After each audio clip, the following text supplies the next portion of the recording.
Bonsoir à tous. Euh, donc, nous allons cette année étudier un texte d'Atisha qui s'appelle La lampe sur le chemin de l'éveil. Donc, j'ai essayé de trouver plusieurs traductions en français, mais je n'ai trouvé que celle-là sur le site de l'Haute-Savoie House. Donc j'ai étudié, je connais le texte parce qu'on l'a étudié avec Drupal Rinpoche en Écosse, à Samyeli. Mais en français, en fait, je n'ai pas trouvé. Il y a. Et donc, chaque traduction a ses bons côtés, ses avantages et ses inconvénients, donc c'est difficile de juger. Donc voilà, en tout cas, c'est une traduction. Donc pour les personnes qui connaissent l'anglais, vous pouvez aussi vous référer davantage au texte anglais, parce que là, c'est une traduction à partir de l'anglais, pas à partir du tibétain. Et d'autre part, il y a un livre en anglais sur ce texte, Lamp for the Path to Enlightenment. C'est Slow Lion Publishing Company. Et c'est avec un commentaire qui est très bon d'un Geshe Gelupa, Sonam Rinchen. Et donc ça c'est quelque chose de précieux. Donc si cela vous intéresse, vous pouvez acquérir ce livre-là, Atisha. Donc c'est un texte d'Atisha, donc Atisha Dipankara. Et Dipankara, en fait, d'ailleurs, veut dire la sagesse sublime qui agit comme une lampe. Dipa, c'est la lampe. Et donc c'est intéressant que dans le nom même d'Atisha, il y a cette connotation de lampe. En fait, ce qui s'est passé, c'est que on a supplié Atisha de venir au Tibet au Xe siècle, parce qu'il y avait eu pratiquement au IXe siècle, il y a eu pratiquement une extinction du Dharma. Il y a eu la présence d'un roi qui en voulait au bouddhisme et qui a pratiquement anéanti le bouddhisme. Et donc, il est resté, disons, il a continué à survivre d'une manière souterranéenne, d'une façon cachée, des yogis, des pratiquants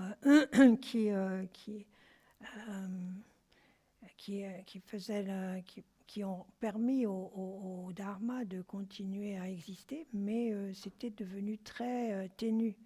Et donc,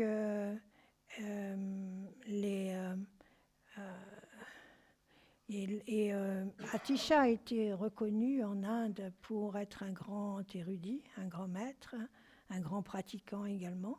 Il était à la tête d'un des principaux maîtres de l'université de Vikramalashila dans le Bihar.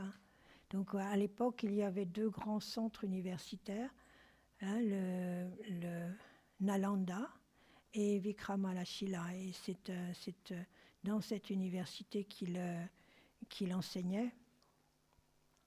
Il était lui-même, la plupart d'entre vous connaissez déjà Atisha. On a déjà vu sa vie quand on a étudié le Lojong, l'apprentissage de l'esprit en 7 points. C'est celui qui a, disons, initié au Tibet toute l'école Kadampa, qui enseigne la bodhicitta, comment développer, par l'entraînement de l'esprit, développer la compassion, l'altruisme, toutes ces pratiques de Tonglen, le Lojong, tout ça, c'est Atisha qui a initié cela. Et donc il était lui-même un prince au Bengale, donc un prince qui, un peu que dans le même genre d'histoire que le Bouddha, il était destiné à devenir roi lui-même, et donc il a esquivé la chose, il a refusé ce rôle pour devenir moine et méditant et développer son chemin spirituel. Donc il est allé d'ailleurs pendant 12 ans jusqu'à Sumatra pour recevoir justement les transmissions du Lojong, de l'apprentissage de l'esprit. Mais c'était quelqu'un de très généreux et aussi de très courageux, qui n'avait pas peur aux yeux, qui était capable de mettre sa vie en danger pour apprendre, pour connaître. Et donc là, ce que nous avait fait comprendre aussi, là où Trungpa Rinpoche a mis l'accent sur le fait aussi que ce texte-là, qui a été le premier texte en fait écrit par Atisha quand il est arrivé au Tibet, il a une grande valeur aussi symbolique parce que il y a eu plusieurs expéditions, littéralement des expéditions pour aller le chercher, Atisha, en Inde. Et donc au départ, ils avaient choisi le roi, le nouveau roi, après la mort de ce roi Landharma qui avait pratiquement anéanti le bouddhisme. Le nouveau roi, qui s'appelait Yeshe-e, là, ça veut dire la lumière de la sagesse, Yeshe-e, qui se désolait de la dégénérescence du Vajrayana dans le pays, a choisi 21 jeunes hommes prometteurs pour aller en Inde, pour apprendre la langue, trouver de bons enseignants et revenir avec. Donc au départ, c'était ça, la première expédition. Et en fait, il n'y en a que 2 sur les 21 qui ont survécu. C'était le fait d'aller en Inde, du Tibet, et c'était quelque chose de très difficile, de très ardu. Et le climat aussi, les maladies, enfin, tout s'est mis en œuvre pour décimer le groupe. Et donc ils ont fait une deuxième expédition de Tibétains qui aussi, ils ont presque tous péri pendant leur voyage. Et donc la troisième expédition, ils se sont adressés à Atisha lui-même et le roi Yeshe-e a décidé d'y aller en personne. Il s'est dit, tout le monde est en train de disparaître, je vais aller moi-même chercher Atisha. Mais dans les entrefaites, il s'est fait arrêter, jeté en prison. Et, avec une demande de rançon, comme quoi il ne serait délivré que si on donnait son poids en or. Et donc, et là, il a décidé que plutôt que d'être délivré de la prison, que cet argent, que cet or qui a été amassé pour lui, pour le sauver, soit mis à la disposition de personnes pour aller chercher Atisha. Donc voilà, donc il y a tout ce... Et donc le roi est resté en prison, donc a péri en prison, et tout son entourage, d'à peu près une centaine de personnes aussi, a péri dans l'histoire. Donc tout ça, c'est pour dire que la présence d'Atisha au Tibet, c'est quelque chose de pratiquement miraculeux, quoi, et que ça s'est fait avec un grand coût, hein, le coût de plusieurs, oui, au moins une centaine, 200 personnes ont péri, en l'occurrence, dans cette expédition. Donc Atisha a fini par arriver, hein, et ce texte qu'il a écrit, celui-là, c'est le premier texte en fait qu'il ait écrit quand il est arrivé au Tibet. Et c'est vraiment, il s'est considéré comme la quintessence de tous ses enseignements. Et ce texte-là et le texte de Gampopa, la précieuse guirlande de la voie sublime, ça s'appelle, hein, la précieuse guirlande. Ces deux textes-là sont considérés comme des œuvres majeures, hein, pour quand il s'agit d'avoir des conseils, hein, pour la pratique et comment pratiquer. Donc voilà, c'est dans cette optique-là que je pensais que c'était tout de même bénéfique de le connaître, hein, d'en avoir la connaissance. Donc le texte là dans l'impression qui a été faite là, c'est en fait, ça commence à la page 4.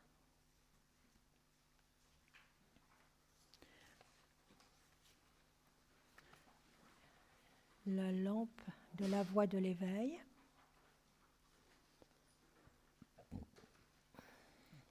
Donc en sanskrit, c'est Bodhipata Pradipa.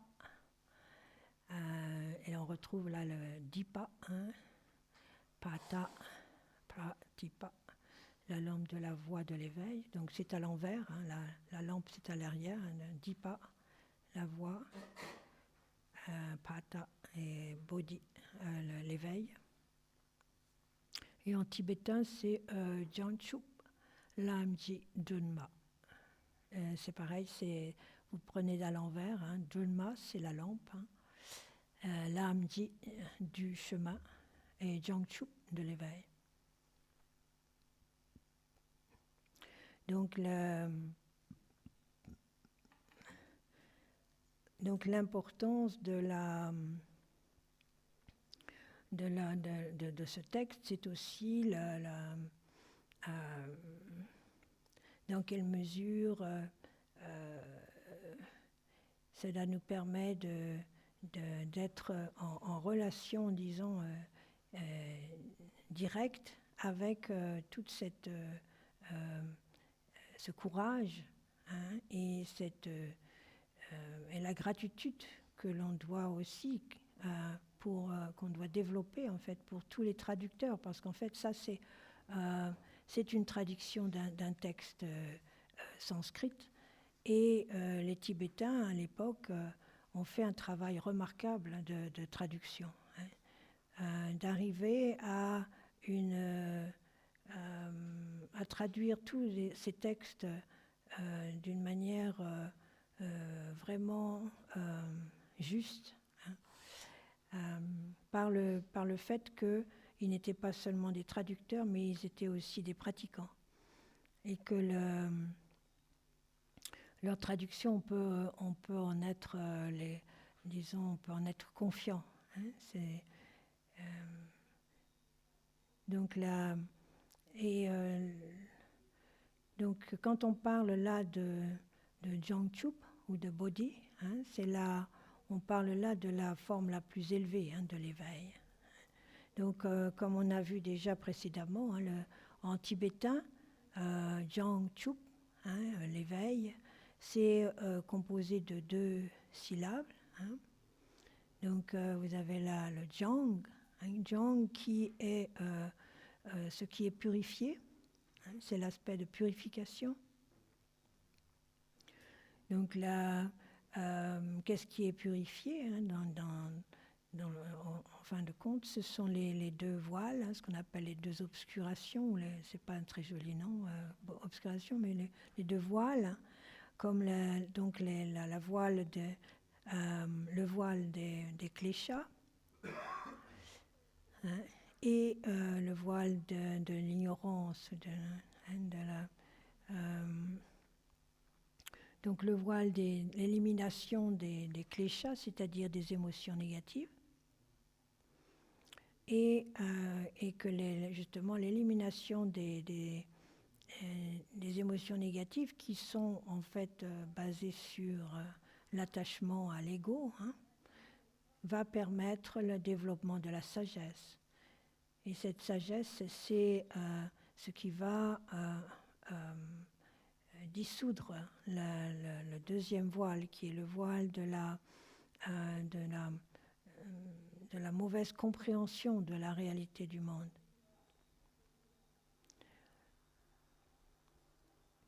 Donc ça, c'est le premier aspect, qui est ce qui est purifié. Et Chub, c'est ce qui est atteint, hein, c'est-à-dire la réelle connaissance.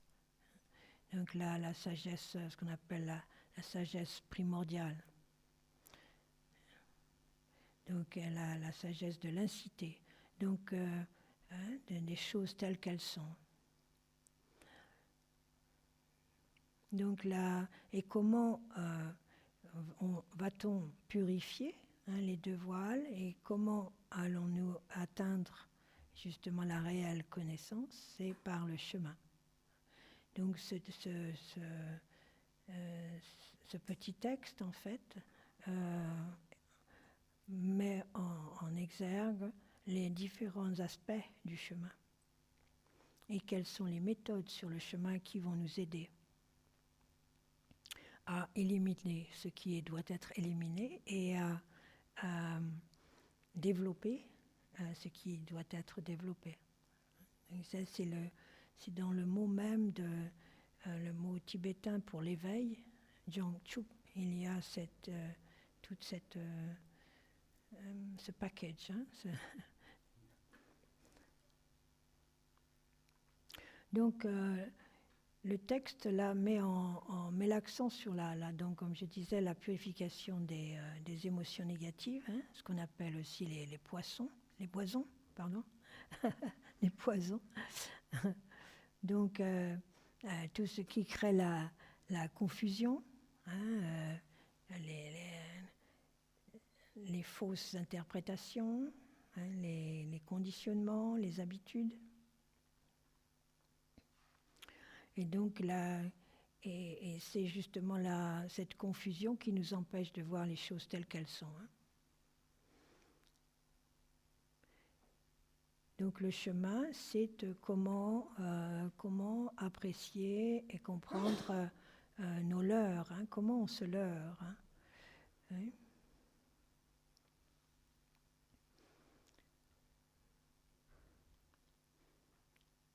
Et la lampe, justement, dans l'histoire, la lampe, c'est ce qui va illuminer, hein, éclairer le chemin.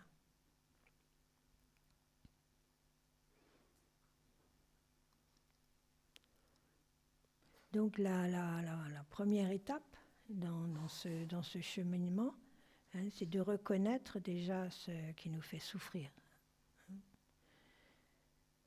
Donc comment nous interprétons, hein, les informations qui nous arrivent. Les informations nous arrivent par les 5 sens, hein, et par l'esprit qui interprète, hein, c'est l'information qui vient par les 5 sens. Donc, devenir plus conscient de l'interprétation,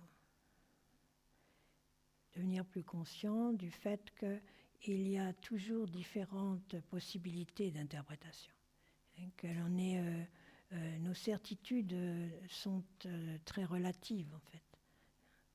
Mais nous avons tendance à prendre les choses, disons, comme d'une manière très carrée. Hein. Nous ne laissons pas beaucoup d'espace, souvent, pour une autre interprétation, ou regarder les choses sous un autre angle, hein, sous une autre facette. Et les souffrances viennent de là, hein, la rigidité de l'esprit. Donc nous sommes tous ballottés en fait par des mécanismes, hein, et des conditionnements. Donc même quand nous sommes, disons, même quand nous pensons être libres des conditionnements, nous pensons nous libérer du conditionnement en étant contre. Mais ça aussi, c'est un conditionnement. Donc il faut faire attention à ça aussi. Dans quelle mesure, même le fait d'être rebelle au conditionnement est encore un conditionnement. Donc c'est comment percer, comment aller au-delà, hein, comment voir au travers de ces habitudes, de ces mécanismes. Donc ça, c'est la première étape.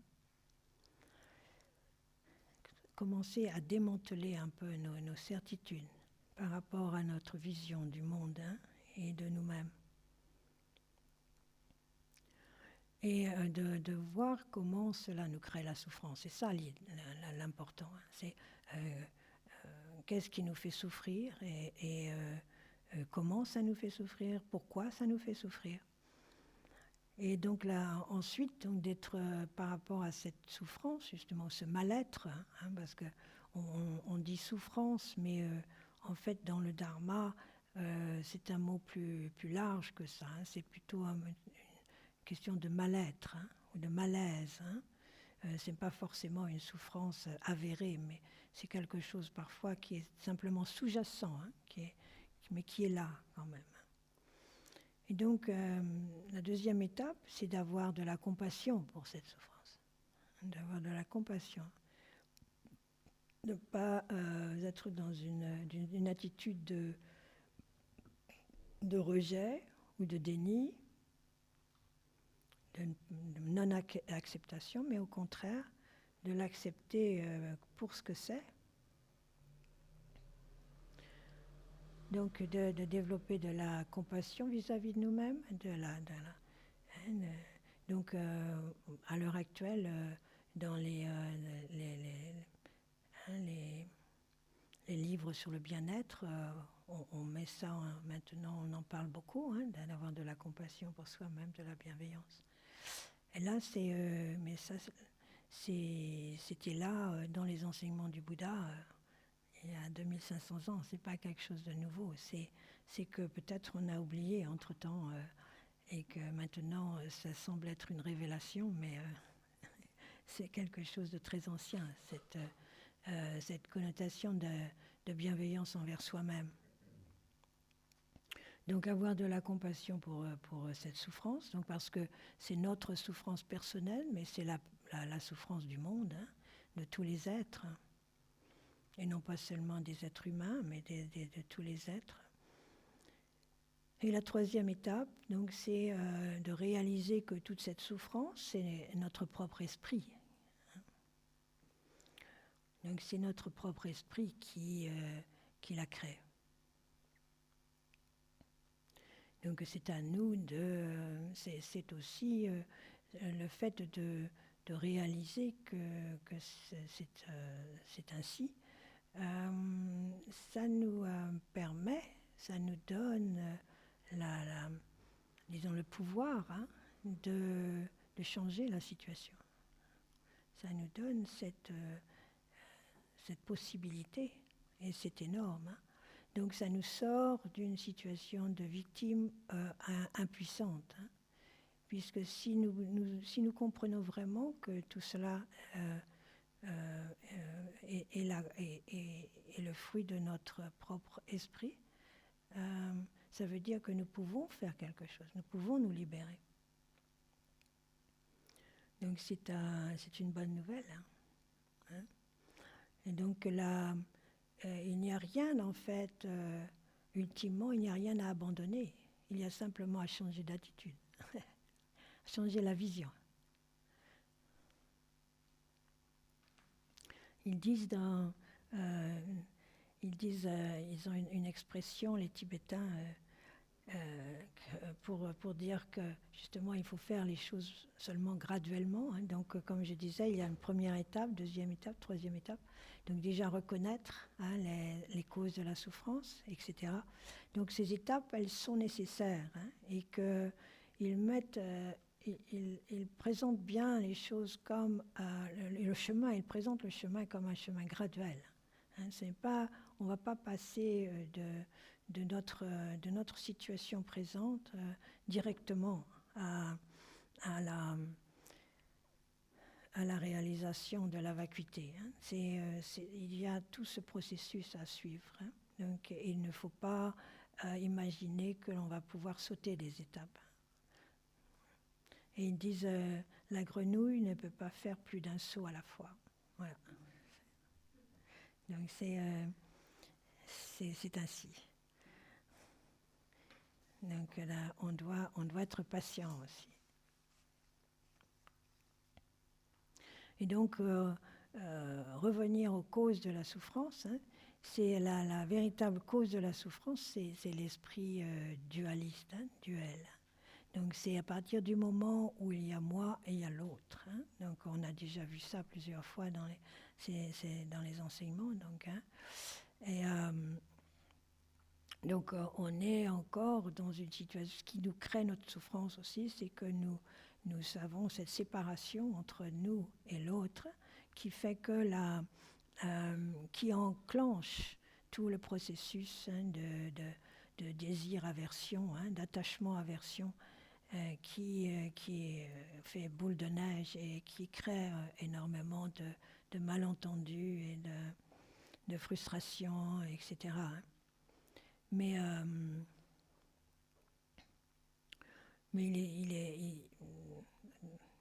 Drupal Rinpoche nous disait qu'il serait stupide de penser qu'on peut accéder directement aux plus hautes pratiques du Mahamudra ou du Dzogchen sans avoir fait tout ce chemin graduel. Donc il nous disait, dans son style particulier, est-ce que vous pensez que vous êtes meilleur que Marpa? Est-ce que vous pensez que vous êtes meilleur que Mielarepa? Parce qu'eux-mêmes ont suivi aussi un chemin graduel. Voilà, donc il nous faut de la patience et il nous faut de la bienveillance dans ce cheminement.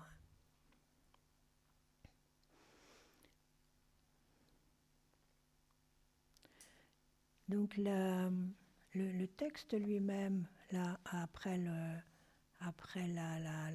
titre, c'est l'hommage. Donc il y a toujours, en début de texte, il y a toujours un hommage. Et l'hommage indique à quelle corbeille, ils appellent ça, il y a ce qu'on appelle les 3 corbeilles dans le Tripitaka, ça s'appelle Tripitaka. Et donc là, les textes peuvent appartenir à une ou l'autre de ces 3 corbeilles. Les 3 corbeilles, c'est le Vinaya, les sutras et l'Abhidharma. Donc, et le Vinaya a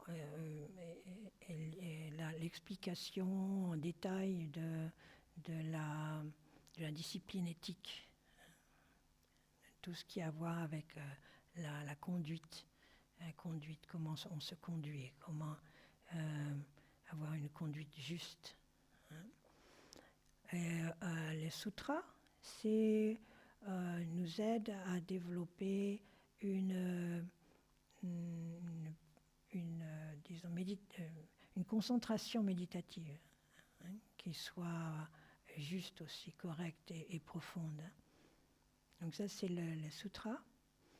Et l'Abhidharma, c'est vraiment, disons, les traités de psychologie, disons, psychologie bouddhique. Comment fonctionne le cerveau, pas le cerveau, l'esprit. Le cerveau n'est qu'une petite partie de l'esprit, en fait. Mais Donc comment fonctionne l'esprit pardon. Et là, quand le texte commence avec un hommage au Bouddha, à Shakyamuni, c'est un texte donc, qui va appartenir au Vinaya, hein, à l'éthique. Quand l'hommage est au Bouddha et au Bodhisattva, c'est un texte qui est relié au Sutra.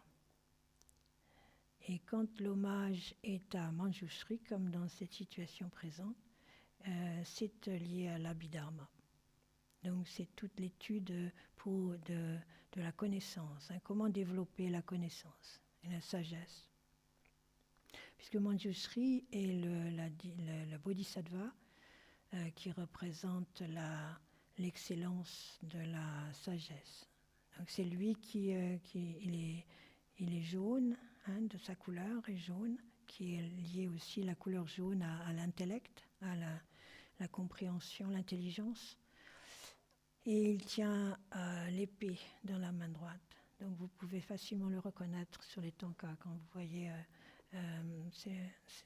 Et il a une épée avec qui est enflammée. Hein, et donc c'est la flamme qui purifie de tout de l'ignorance, hein, qui purifie l'ignorance. Et l'épée elle-même, c'est l'épée qui coupe à travers les nœuds, hein, de la confusion mentale. Donc Manjushri représente l'intelligence.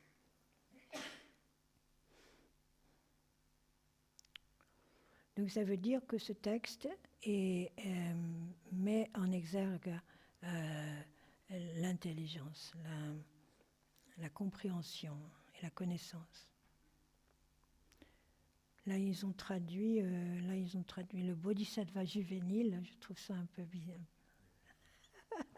C'est un peu bizarre. Mais bon, il est en tibétain, c'est Shenu. Shenu veut dire jeune. Hein? Oui, donc il y a une connotation d'être d'un esprit vif, un esprit frais, jeune. Hein? Donc il a cette qualité, Manjushri. Mais juvénile, je ne sais pas, non, c'est un peu juvénile, c'est pas tout à fait ça. Mais il est jeune. Hein. Il est plein de dynamisme et d'agilité mentale.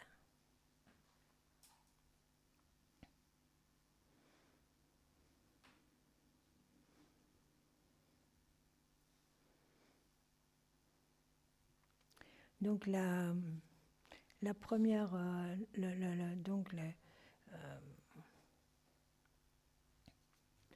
donc comme je disais tout à l'heure, la première chose à faire, c'est déjà de développer d'affûter notre esprit, hein, parce que ça va requérir une certaine intelligence pour regarder quelles sont les causes de notre souffrance, pour déjà être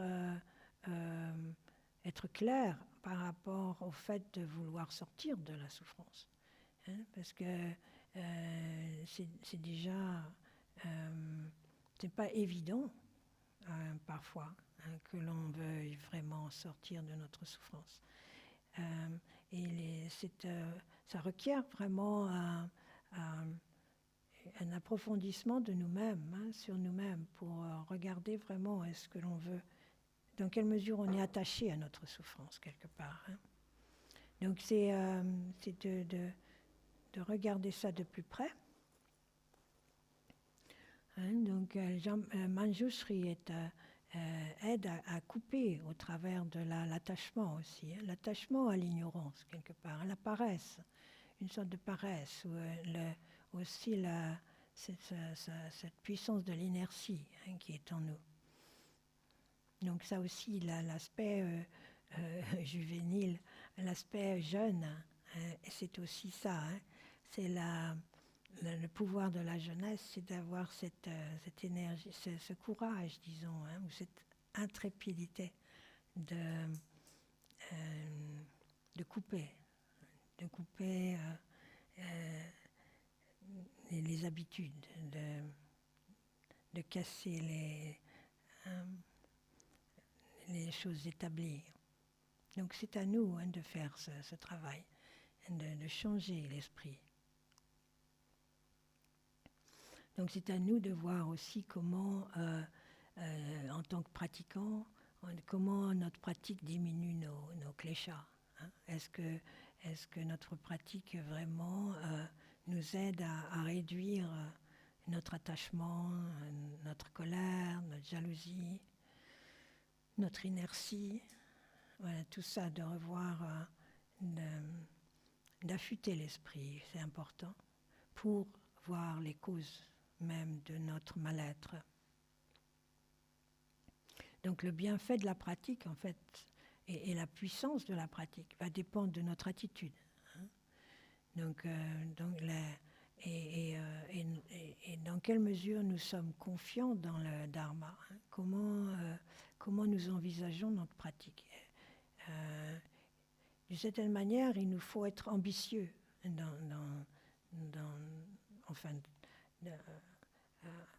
avoir cette confiance. C'est avoir la confiance que notre pratique peut changer notre esprit, changer nos habitudes. S'il n'y a pas cette confiance, c'est comme si c'est un peu... c'est bien de faire ça, de méditer, c'est bien de pratiquer. C'est peut-être mieux que d'autres activités plus nocives, mais ça va rester très tiède. Donc il faut se donner cette sorte de projet d'éveil, et ce projet de changer véritablement de perspective.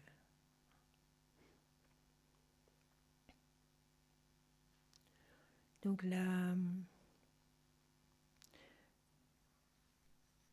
ensuite, la première strophe, il dit je me prosterne très respectueusement devant les vainqueurs des trois temps, devant leur dharma et devant les membres du sangha. À la requête de mon bon élève Jangchub j'allumerai ici une lampe pour la voie de l'éveil. Donc là, c'est aussi l'importance il commence par se prosterner. Donc c'est l'importance de l'humilité.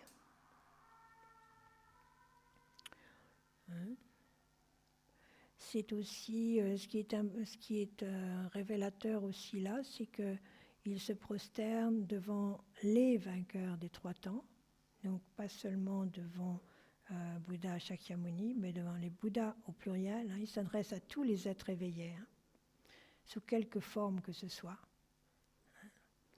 Et les Bouddhas qui ont une forme comme ceux qui n'en ont pas, c'est toute manifestation de l'éveil. Donc c'est une perspective, une approche très très vaste.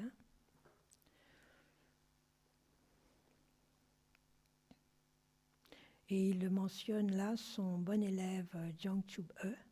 Donc c'est ce Tibétain ce disciple tibétain qui a fait la requête justement de ce texte. Donc comme on a vu là récemment, je ne sais pas avec certains d'entre vous, on voyait dans la prière à 7 branches l'importance de la requête, de l'enseignement, la demande de l'enseignement.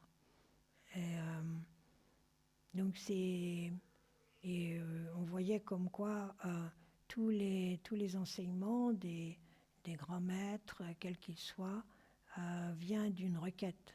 Ce n'est pas quelque chose que les maîtres imposent aux élèves. C'est quelque chose qui est demandé. Et pour Pourquoi? Parce qu'en fait, dans le fait de demander, il y a une ouverture, il y a un intérêt. Ce n'est pas la personne qui reçoit l'information, qui reçoit l'enseignement, a un désir, une aspiration de recevoir l'enseignement. Elle n'est pas passive comme d'aller au théâtre ou regarder la télé, quoi. C'est plus que ça. Il y a un besoin. Il y a un besoin profond de recevoir l'enseignement. Donc cet aspect est important pour nous aussi, d'encourager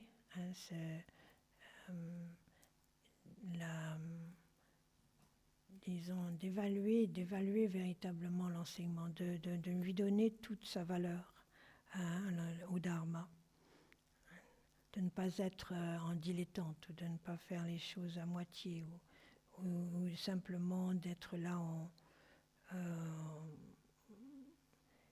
un peu de passage, quoi.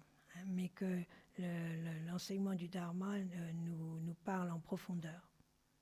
Donc la requête est considérée comme importante. Donc c'est pour ça qu'il en parle là. Donc là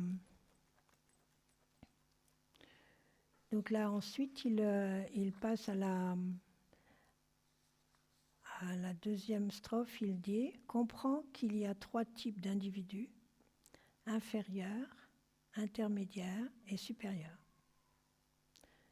Je propose un système de classification clarifiant sans équivoque leurs caractéristiques respectives. » Donc là, on a déjà vu ça dans d'autres situations. Ces 3 types d'individus, inférieurs, intermédiaires et supérieurs. Voilà, donc qu'est-ce que ça veut dire en fait, c'est une manière de présenter 3 perspectives en fait. Donc ces 3 perspectives peuvent être aussi bien dans la même personne. C'est pas comme s'il y a des êtres inférieurs et des êtres passables et des êtres supérieurs, comme une sorte d'évaluation, disons, dans une entreprise ou à l'école même. C'est simplement différentes degrés de compréhension ou d'aspiration, différents degrés d'aspiration. Et donc là, c'est cette deuxième strophe, il présente ce qu'il va développer dans les strophes suivantes. Mais donc il faut se souvenir que ça représente 3 perspectives et que ces 3 perspectives, elles peuvent être dans une même personne. On peut être aussi bien dans une perspective plus restreinte, plus limitée, disons. Ça, c'est la perspective des inférieurs, et une perspective plus ouverte et la perspective la plus élevée, la plus vaste. Donc c'est plutôt à ce niveau-là que ça se passe. Donc ces différents aspects, ces différentes étapes, en fait, nous concernent personnellement. Ce n'est pas que nous sommes limités nous-mêmes à être inférieurs ou que l'on veut à tout prix être seulement supérieurs, mais nous naviguons entre ces 3 perspectives, en fait. Donc on va voir ça plus en détail. Dans la 3e strophe, il dit « Sache que ceux qui, par quelque moyen que ce soit, cherchent exclusivement les plaisirs temporels du samsara pour leur propre bien, sont des êtres inférieurs. » Donc voilà, ça je pense que ça nous concerne tous. Mais voilà, donc qu'est-ce que ça veut dire? C'est donc il y a une perspective limitée, comme je disais tout à l'heure. Donc c'est les êtres qui ne se soucient qu'à leur bonheur personnel, en fait. Et donc qui se soucient évidemment de leur bien-être actuel et de leur bien-être. Là, évidemment, on parle de personnes qui tout de même ont confiance dans des renaissances. Hein. Donc, ce qui n'est pas toujours notre cas. Hein. Nous avons parfois du mal à nous convaincre qu'il y a la vie après la mort, qu'il y a que nous sommes dans des cycles d'existence sans début ni fin. Donc là, dans la situation donnée, dans l'explication d'Atisha, et le fait qu'il y ait des cycles d'existence est pris en considération comme quelque chose d'évident. Hein. Donc pour nous, c'est encore, disons, quelque chose que nous devons essayer de travailler, d'examiner, d'analyser, de voir dans quelle mesure ça nous parle, dans quelle mesure nous en sommes convaincus. Mais oui, comme disait Drupal Rinpoche, s'il n'y a pas véritablement de confiance ou de compréhension de la loi de la causalité, hein, du karma, et s'il n'y a pas de confiance dans le principe de réincarnation, la pratique du dharma n'a pas grand sens, en fait. Donc elle est très limitée. Hein. À ce moment-là, quelle est notre motivation pour pratiquer? Donc, si c'est le cas, d'un point de vue du dharma, on n'est pas véritablement des pratiquants du dharma. Hein. On est des pratiquants de bien-être. Voilà, c'est un peu la différence. Hein. Donc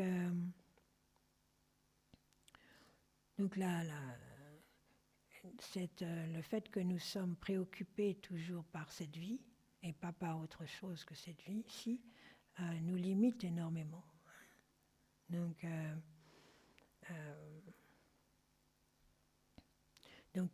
c'est comment essayer d'ouvrir l'esprit, hein, à quelque chose de plus, de moins limité, de plus vaste que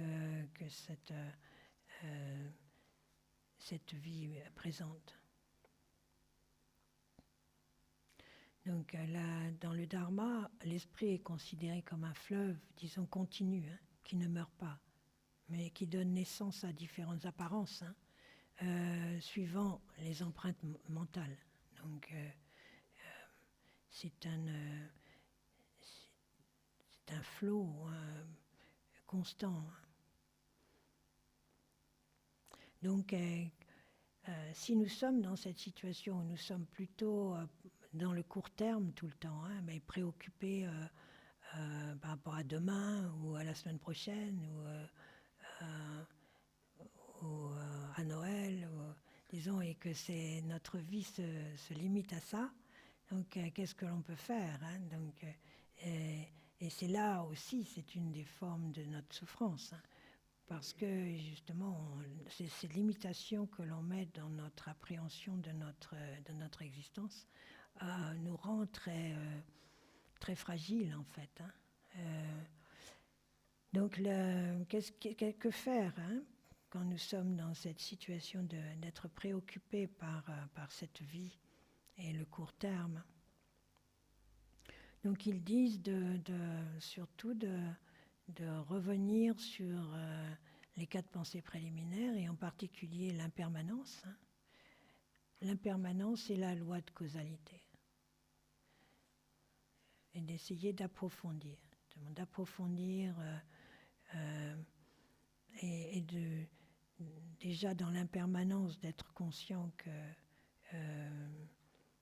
nous ne sommes pas là pour très longtemps, hein, que tout peut s'arrêter demain sous cette apparence présente. Et la loi de la causalité, donc c'est le karma, hein, d'étudier à nouveau, de voir dans quelle mesure tout est lié, dans quelle mesure notre situation présente est due à est liée à des choses du passé, comment tout cela n'existe pas indépendamment, hein, donc, et voir dans quelle mesure, comment est-ce possible qu'il n'y ait rien avant la naissance et que tout s'arrête à la mort. Est-ce que ça a du sens ou pas? Et d'essayer de vous, même si l'on n'a pas de souvenir d'une vie précédente ou qu'on n'a pas véritablement de conviction par rapport à une vie après la mort, d'essayer de comprendre que s'il y a véritablement ce phénomène d'interdépendance, hein, et de causalité, ça n'a pas sans vie avant cette existence présente et sans vie après cette existence présente, ça devient très bizarre, très étrange. Donc faire vraiment un examen par rapport à ça, et par déduction, disons déjà, par analyse, par déduction, essayer de considérer la possibilité de cette vision, hein, de cycle d'existence. D'autre part, ils disent aussi ce que l'on doit essayer de développer, c'est une confiance, entière confiance dans les enseignements, hein, dans le Dharma.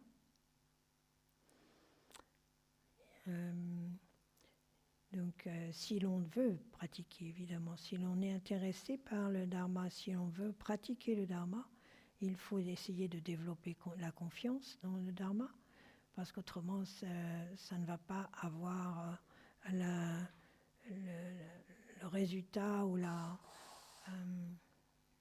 disons que l'on escompte. Hein. Donc, si on fait les choses à moitié, ou si on est fait à contre-cœur ou sans trop y croire, disons, si on ne s'engage pas, le Dharma ne va pas nous donner l'aide qu'il peut nous donner. Donc développer de la confiance, hein, dans le Dharma. Et de là, à partir du moment où on développe la confiance, avoir un engagement, hein, s'engager véritablement. S'il n'y a pas d'engagement, là aussi, il ne va pas y avoir de force. Hein. Donc, et sans force, sans puissance, on ne va pas loin. Donc, il est important de se donner cette possibilité de force. Hein. On en a besoin de puissance. Donc, il y a le Dharma va nous donner de la clarté, et le Dharma va nous donner de la compassion aussi. Hein, mais s'il n'y a pas de puissance, la puissance va venir de notre engagement, en fait. Hein. Donc, il va permettre à cette clarté et à cette compassion de véritablement s'épanouir. Donc, l'engagement, c'est ça, hein, c'est la puissance. Donc plus l'engagement est fort, plus l'engagement est total et plus il y a de force dans notre pratique. Il n'y a pas de doute. C'est simple, hein, en fait. Donc en développant justement aussi la confiance dans le Dharma, en développant l'engagement, en le rendant de plus en plus prenant et en faisant que le Dharma devienne de plus en plus partie intégrante de notre vie, hein, pas seulement sur le coussin, mais dans la vie quotidienne. Là, il y a, je pense, automatiquement, il y a un contentement, hein, parce que l'engagement aussi, l'engagement, à partir du moment où il est total, où il est véritable, où il est authentique, euh, il, euh, il développe aussi, il génère du contentement. L'engagement veut dire qu'il n'y a plus de dispersion, il n'y a plus de oh, je vais faire ceci ou je vais faire cela, non, ça me plaît, ça me plaît pas. Une sorte d'ambivalence et de distraction constante d'une chose à l'autre, qui est une sorte d'instabilité. L'engagement veut dire que notre énergie est canalisée et devient plus puissante, et cela nous donne aussi du contentement, hein. Et donc ce contentement va aussi nous permettre de simplifier notre vie. Parce que ce qui complique notre vie, c'est notre manque de contentement. C'est ce besoin constant d'avoir de changement. C'est ce qu'ils utilisent dans la pub toujours, hein. New, new, new. Hein. C'est toujours nouveau, nouveau, nouveau. Comme si on n'avait pas assez comme ça, quoi. Hein. Donc c'est toujours nous faire, nous distraire, nous disperser. Hein. Et ça, ça nous rend fragiles, ça nous rend faibles, hein. Donc la puissance de l'engagement, c'est aussi de pouvoir canaliser notre énergie en un point, hein. Oui, ça simplifie, ça nous permet de simplifier notre vie, parce qu'on se rend compte qu'on n'a pas besoin de tant de choses pour être heureux, en fait, hein. Donc, mais tout ça, ça va ensemble, hein. Donc l'engagement sur le chemin spirituel, la confiance dans les enseignements du Bouddha, tout ça, ça génère cette dynamique, hein, qui prend de la force petit à petit et qui apporte du contentement, hein. Donc et avec ça, donc, il y a le contentement, il y a la simplification de notre vie, qui fait qu'on a moins de confusion automatiquement déjà, hein. Moins de confusion, moins de dispersion, moins de complications, même dans nos rapports aux autres, pareil, hein, de la même manière. Et on développe aussi ce qu'ils nous disent de faire, c'est de développer du courage, hein, aussi, de ne plus être esclave des conventions, hein, d'être capable de refuser ce qui est supposé être à la mode, ou ce qui est bon à faire, ce que les autres, ce que la société considère comme être le top, hein. Donc vraiment avoir le courage de ses convictions, en fait, d'être capable de dire moi je joue plus le jeu, quoi, hein, et de ne pas se laisser prendre par la pression sociale, hein, ou même la pression, ils disent la pression familiale, hein, d'avoir le courage de son engagement, et donc et d'être prêt, hein, à recevoir le mépris même, hein, d'être prêt à accepter d'être critiqué, d'être mal vu, oui, d'être méprisé, d'être mis au banc de la société. Et on le voit dans beaucoup d'histoires, hein, de biographies de grands maîtres, d'êtres remarquables dans les siècles précédents, hein, qui étaient traités comme des êtres inférieurs parce qu'ils ne jouaient plus le jeu social, hein, donc, et qui sont devenus de grands êtres, hein, de grands maîtres, hein. On parlait avec des amis là, de Diogène dans son tonneau, hein, Diogène dans son tonneau. Donc les maîtres Kadampa mettaient souvent en exergue que, en tant que pratiquant du dharma, on doit être capable de lâcher, de lâcher ce qu'on considère comme les 8 dharmas mondains, donc, et en particulier les honneurs, la célébrité, et tout ce qui va avec. Donc, oui, et ça j'entends parfois les personnes qui viennent me voir et qui parlent de l'incompréhension parfois de leurs proches aussi, ou de la société par rapport à ce que la pratique nous encourage à faire, quoi, d'aller faire des retraites par exemple, ou de s'éloigner du monde. Et là, on doit être prêt à ça, on doit être prêt à tenir et à ne pas se laisser influencer, à ne pas de continuer cette route quoi qu'il arrive. Donc dans le chemin des Kadampa, il parle des 10 joyaux, les 10 joyaux des Kadampa, qui montrent comment on doit être capable de tout lâcher, quoi, de devenir des mendiants s'il le faut, d'être à la rue. On est capable aussi d'être dans une attitude où s'il faut mourir, on mourra. Donc ça ne veut pas dire pour autant qu'on doit le faire, qu'on ne va pas réussir autrement. C'est pas ça que ça veut dire. Mais ça veut dire qu'on est prêt à ça, on n'a pas peur de ça. Ça fait partie du voyage, quoi.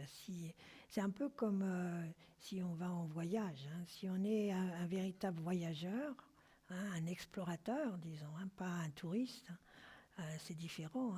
Mais si on est un vrai voyageur, on est prêt à tout. C'est vrai.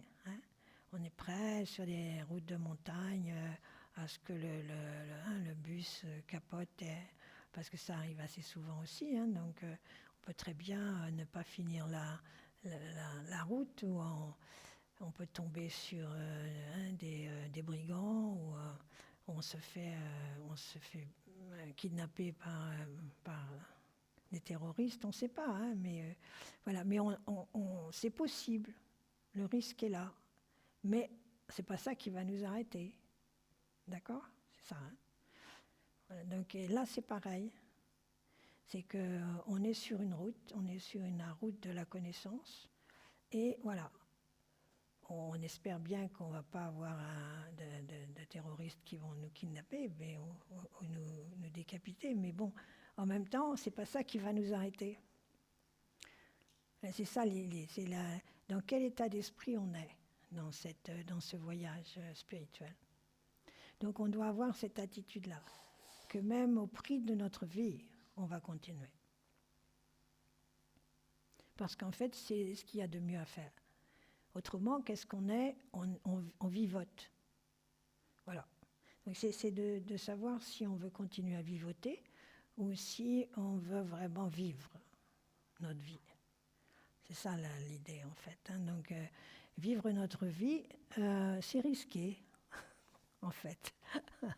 Mais ça vaut le risque. Mais là maintenant, on est dans une situation où on ne peut plus prendre de risques. On n'a plus le droit. On doit... non, ça, on n'a plus le droit de prendre de risques. On est pratiquement mis en tôle pour ça. C'est vrai, c'est presque. Ouais, presque. Donc là aussi, on ne doit pas se laisser, on ne doit pas se laisser influencer. C'est ça. C'est à nous de ne pas nous laisser influencer. Et de savoir quelle est notre intention. Notre intention, c'est de nous libérer de la souffrance, de nous libérer de notre souffrance pour aider les autres à se libérer de leur. C'est ça notre intention. Et donc, quel que soit ce que ça va demander, quoi qu'il arrive, ça reste notre intention. Et donc, c'est quand on fait la prière de refuge et la prière de bodhicitta, à chaque fois que l'on fait une pratique, hein, quand on commence nos sessions de pratique, c'est ça que l'on dit. C'est ça que l'on remet en route. C'est ça que l'on réaffirme. Hein. On est là pour se libérer de nos souffrances, pour aider les autres à sortir de leurs souffrances. Donc ça doit être notre intention. Voilà, donc renoncer vraiment, une fois pour toutes, renoncer à l'égocentrisme, hein, et développer l'altruisme. C'est ainsi. Hein.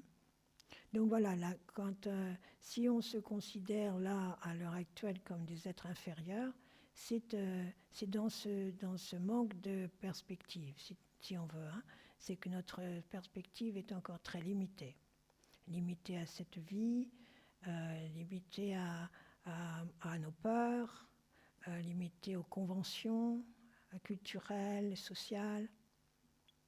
Et donc, dans quelle mesure on est prêt à les dépasser. Hein. Voilà, donc toujours avec cette intention de le faire pour le bien de tous les êtres. Donc ça, c'est pour les êtres inférieurs. Donc une perspective inférieure, je préfère dire. Et alors la strophe numéro 4, c'est...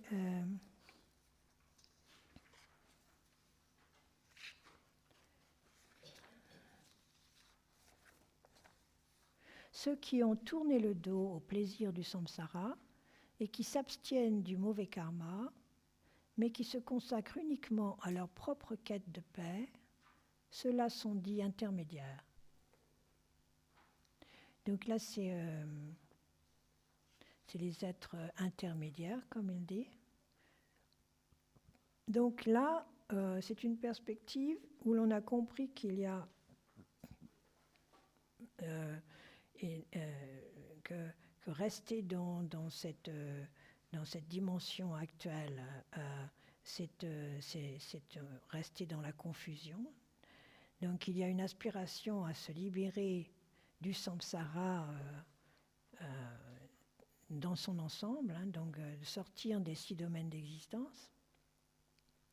Parce que dans la situation présente, on continue à se réincarner suivant ses désirs et ses rejets, hein, ses aversions d'une vie à l'autre. Donc on n'est jamais sûr de là où on va aboutir. Hein. Donc on est encore, disons, complètement esclave de nos projections mentales. Donc là, quand on est dans la perspective intermédiaire, là, il y a un peu plus de clarté, et il y a ce désir vraiment de sortir de la confusion mentale dans son ensemble, hein, dans tous ces différents aspects. Donc un désir d'abandon, hein, de relax, de sortir de tout ça. Et donc là,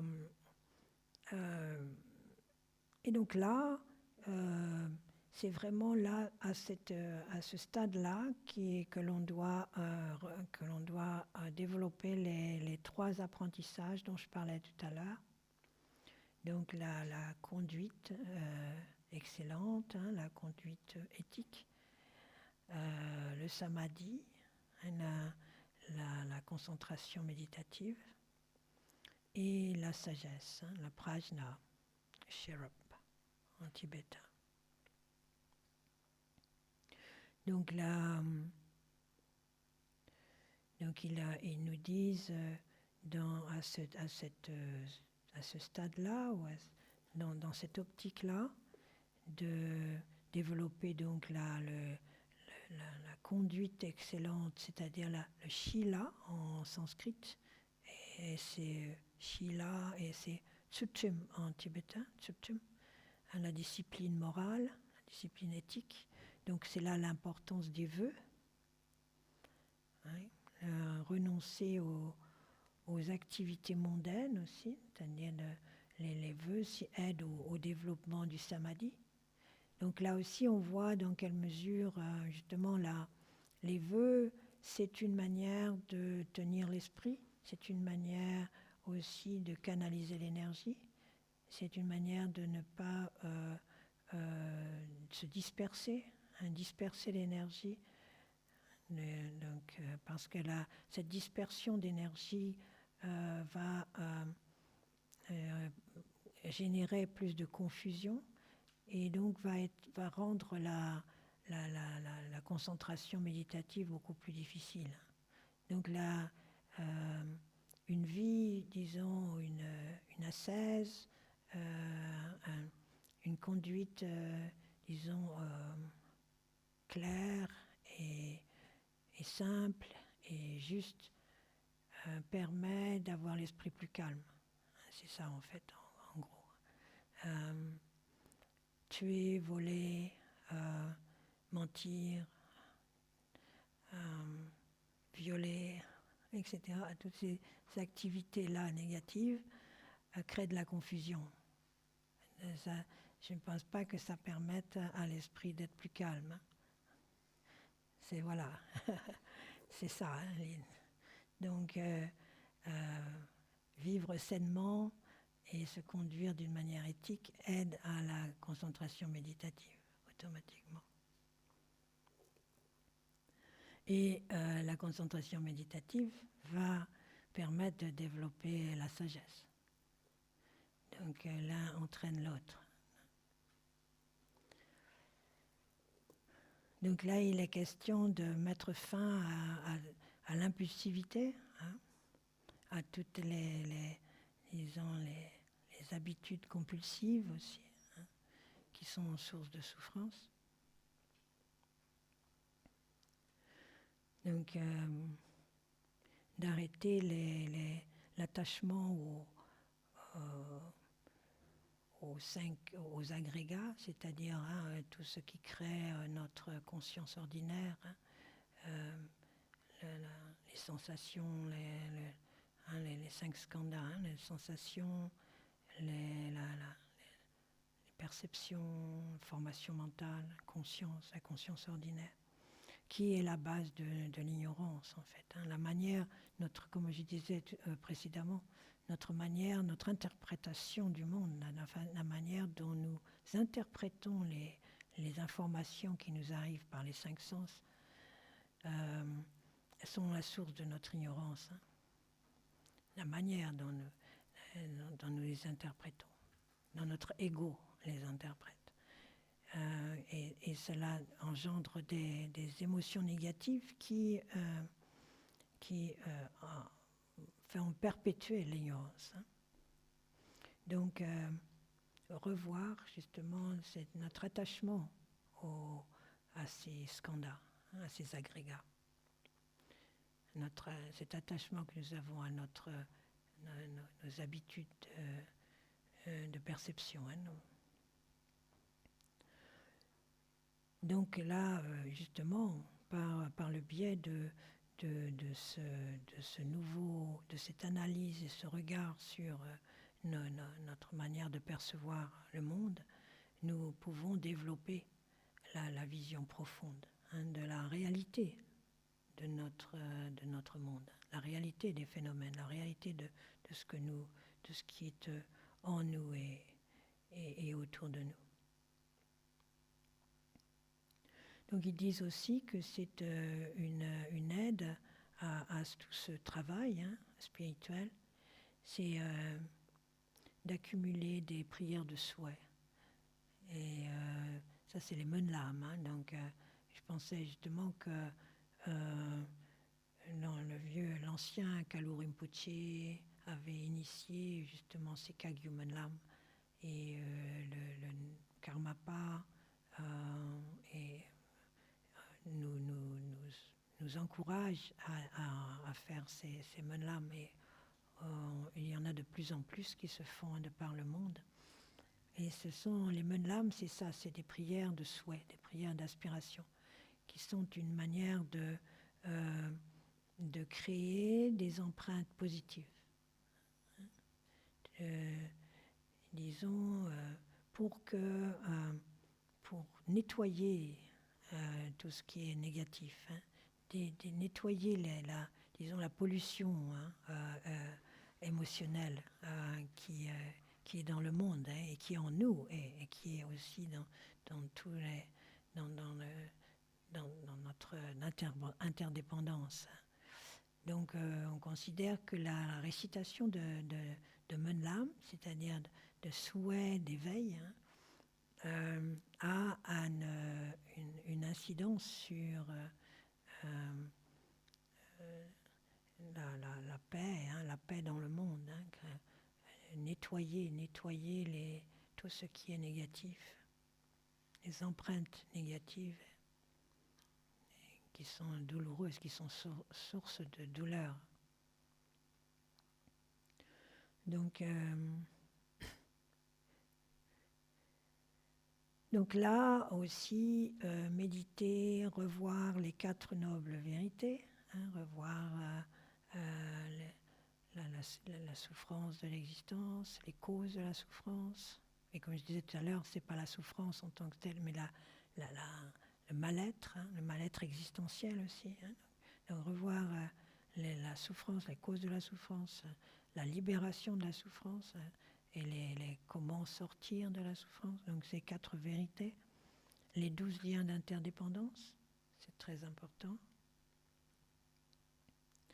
Et ils disent aussi d'aller plus en profondeur, hein, d'essayer de développer la compréhension du non-soi, hein, ce qu'on appelle le non-soi, c'est-à-dire le fait que rien n'a véritablement d'existence intrinsèque, hein, indépendante, propre.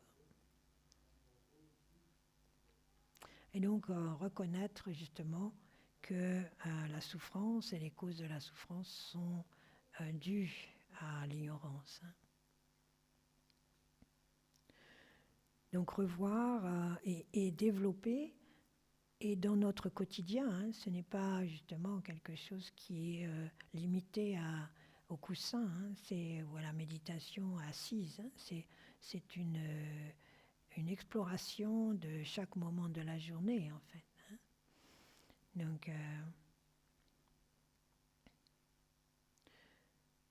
Donc il parle aussi de 6 types de souffrances qui concernent tous les êtres sentients, hein, donc aussi les animaux, les esprits avides, etc. Ils disent les 6 types de souffrances, je pense que c'est important d'en parler. C'est un manque de certitude, une sorte de vague, hein, de flou, un manque de certitude. Un manque de satisfaction, ça.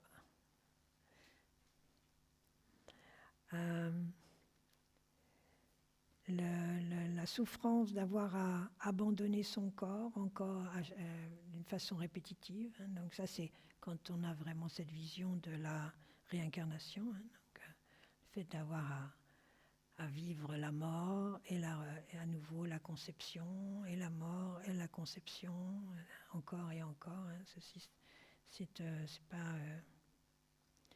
Donc là c'est d'abord la souffrance d'abandonner son corps, donc, parce que c'est une souffrance tout de même, c'est assez traumatisant de quitter son corps, c'est brutal, hein, quand même. Et la souffrance d'avoir à revivre la conception, encore et encore, hein, de revenir dans la matrice, etc. Ils disent aussi la souffrance d'alterner sans cesse entre des réincarnations supérieures et inférieures, hein, d'être ballotté comme ça. Un moment on est un dieu, un autre moment on est aux enfers, ou on est avec les esprits avides, là, on est un chat.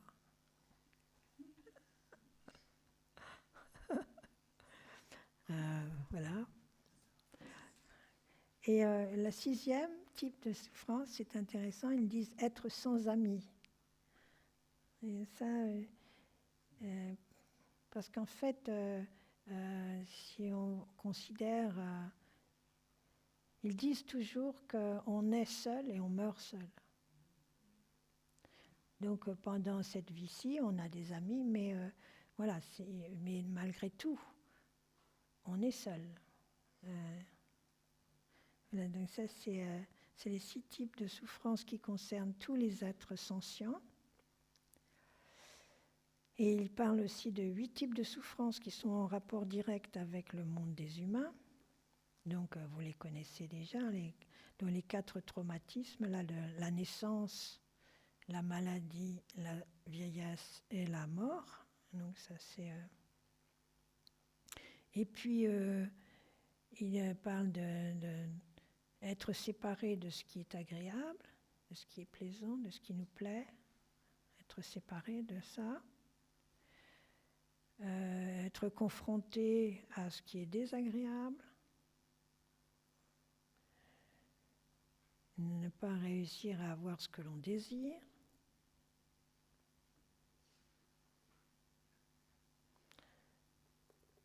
et être confronté aux souffrances d'un corps et d'un esprit, comme ils appellent, contaminé, pollué. C'est-à-dire un corps et un esprit qui ne sont pas purs, qui sont pas toujours... qui sont contaminés dans le sens où il n'y a pas... nous sommes dans l'ignorance, donc...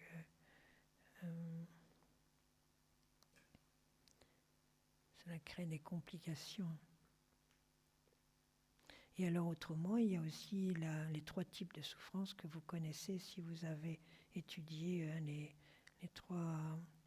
les 4 pensées préliminaires. On parle des 4 types de souffrances. La souffrance de la souffrance, quand il y a une accumulation de souffrance. On se casse la jambe et on se fait voler son portefeuille et il y a le toit qui se met à fuir. Et voilà. Ou alors il y a une inondation. À l'heure actuelle, il y a des pauvres personnes là qui vivent ça, souffrance de la souffrance. La souffrance du changement et la souffrance existentielle, ou la souffrance qui est omniprésente, qui est sous-jacente mais qui est toujours là. C'est-à-dire le mal-être. Donc voilà, donc ce sont les différentes manières de comptabiliser la souffrance. Voilà, donc là, quand cette étape, disons, ou cette perspective est totalement bien aspectée et est aboutie, disons, c'est le monde des arahatas, et des bouddhas qui sont bouddhas par eux-mêmes, les pratyeka bouddhas, les bouddhas pratyeka. Donc là, il y a fin de la souffrance. Quand toute cette étape est véritablement, quand il y a vraiment cette aspiration à se libérer du samsara est aboutie, disons, là qu'il y a fin de la souffrance pour soi-même. Donc cette perspective, c'est de se libérer totalement du samsara en tant que tel.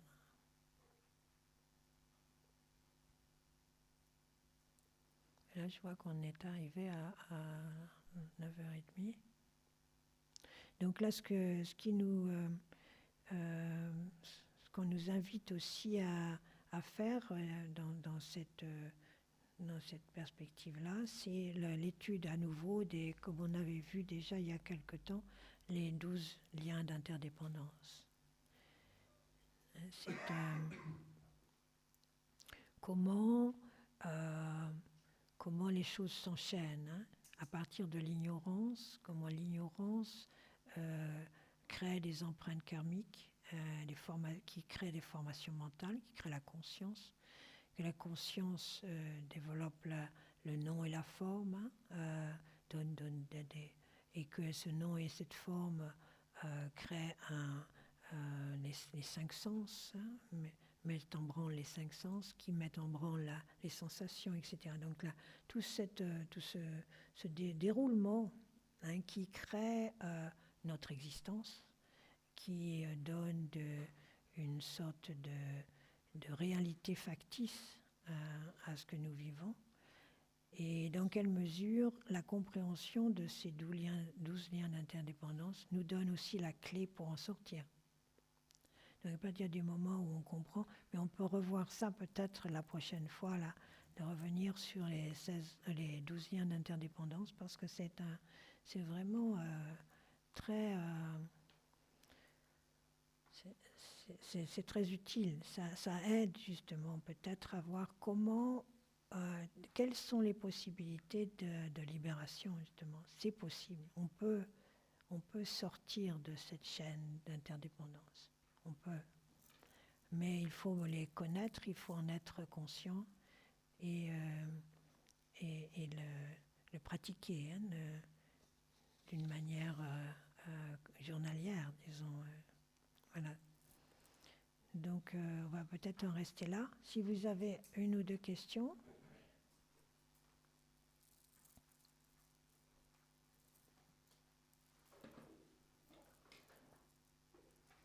Ça va? Tout est clair, c'est super. Magnifique. Ok, bon, on va dédier alors.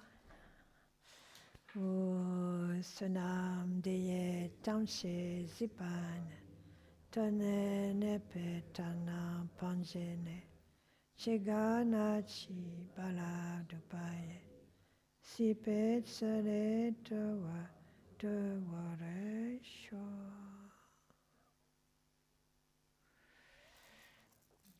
Voilà.